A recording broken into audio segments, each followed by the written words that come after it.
Kama mnavyofahamu, Oktoba 29 mwaka huu wananchi waliojiandikisha kupiga kura wanatakiwa kujitokeza kushiriki zoezi hili muhimu, zoezi ambalo litaamua hatima ya taifa hili kwa miaka mingine mitano.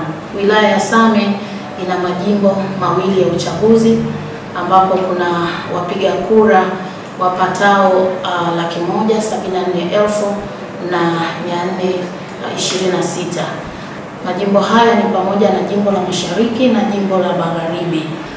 Kwa ujumla maandalizi yote yameshakamilika na kwamba vifaa vyote vilishawasili na kwamba sasa hivi tayari tumeshajikamilisha vizuri kwenye swala la ulinzi na usalama kwa ajili ya wapiga kura watakaoenda kupiga kura siku hiyo, lakini kwa ajili ya vifaa, lakini usalama kwa ujumla. Vituo vya kupigia kura viko 495 na kwamba hivi vituo vitafunguliwa kuanzia saa 1 asubuhi na vitafungwa saa 10 jioni.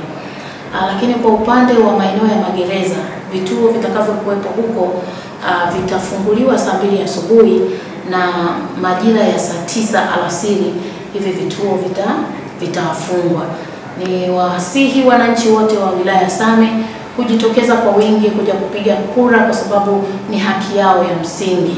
Wananchi wa Same watakapopiga kura wahakikishe wakimaliza zoezi la kupiga kura waende nyumbani wakapumzike, waendelee na majukumu mengine. Wasikae kwenye vituo vya kupigia kura kwa sababu wanaweza kaleta taharuki kwenye vituo hivyo.